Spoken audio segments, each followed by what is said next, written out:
ভারতে ক্রমবর্ধমান মুসলমান জনগোষ্ঠীকে টার্গেট করে একের পর এক বিতর্কিত পদক্ষেপ নিয়েই চলেছে টানা ৩ মেয়াদে দেশটির ক্ষমতায় অধিষ্ঠিত হিন্দুত্ববাদী বিজেপি সরকার। সংখ্যালঘু মুসলমানদের স্বার্থবিরোধী সেসব ধারাবাহিক পদক্ষেপের তালিকায় এবার যুক্ত হল মুসলিম শরিয়া বিরোধী আইন। একসময় মুসলিম শাসিত ভারতের ইতিহাসে এবারই প্রথমবারের মতো কার্যকর হলো সব ধর্মের মানুষের জন্য অভিন্ন দেওয়ানি বিধি। একের পর এক এসব বিতর্কিত পদক্ষেপে স্পষ্টতই ঘোরতর অনিশ্চয়তার ঘেরাটপে বন্দী ভারতের মুসলমানরা। সর্বসাম্প্রতিক এই বিতর্কের সূত্রপাত ভারতের উত্তরাখণ্ড রাজ্যে ব্যক্তিগত আইন বদলে অভিন্ন দেওয়ানি বিধি চালুর প্রেক্ষিতে।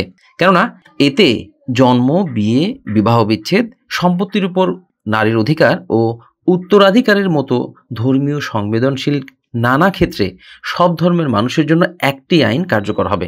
বিভিন্ন ধর্মের নিজস্ব রীতি কিংবা বিধান আর বলবৎ থাকবে না।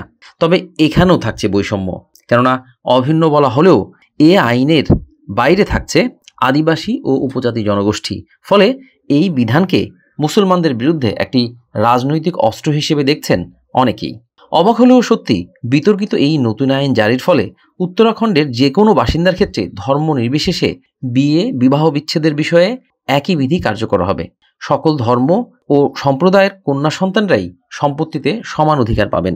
৩ তালাক, বহু বিবাহ এবং বাল্য বিবাহ নিষিদ্ধ করা হয়েছে। এছাড়া এক স্ত্রী জীবিত থাকা অবস্থায় দ্বিতীয়বার বিয়ে নিষিদ্ধ করা হয়েছে।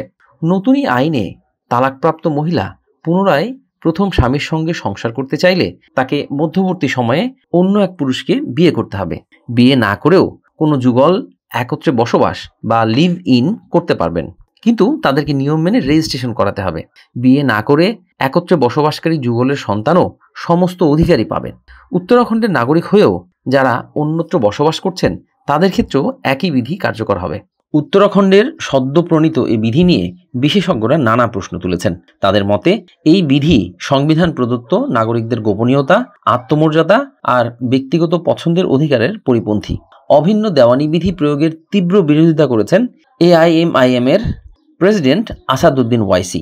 তার কথায়, অভিন্ন সিভিল কোড অনুযায়ী যদি কেউ হিন্দু ধর্ম থেকে ধর্মান্তরিত হতে চায় তাদের আগে অনুমোদন নিতে হবে।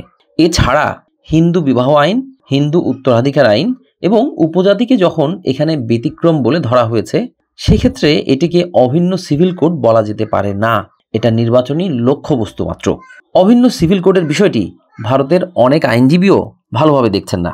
সুপ্রিম কোর্টের প্রবীণ আইনজীবী কলিন গঞ্জালভেস বলেছেন, বিজেপির অভিন্ন দেওয়ানি বিধি সংবিধানের চেতনার সঙ্গে সমতা রেখে তৈরি হয়নি। এটা একটা রাজনৈতিক অস্ত্র মাত্র, যা তারা ধর্মীয় মেরুকরণের জন্য ব্যবহার করছে। ক্ষমতাসীন বিজেপি বলছে এটা তাদের পাইলট প্রজেক্ট বা পরীক্ষামূলক প্রকল্প। পুরো ভারতবর্ষে এই বিধি কার্যকর করা সম্ভব হবে না। তবে বিশ্লেষকদের অনেকে মনে করছেন, ভারতকে হিন্দু রাষ্ট্রে পরিণত করার যে বিজেপির দীর্ঘমেয়াদী চিন্তাভাবনা, তারই প্রতিফলন ঘটেছে বিজেপি শাসিত রাজ্য উত্তরাখণ্ডে।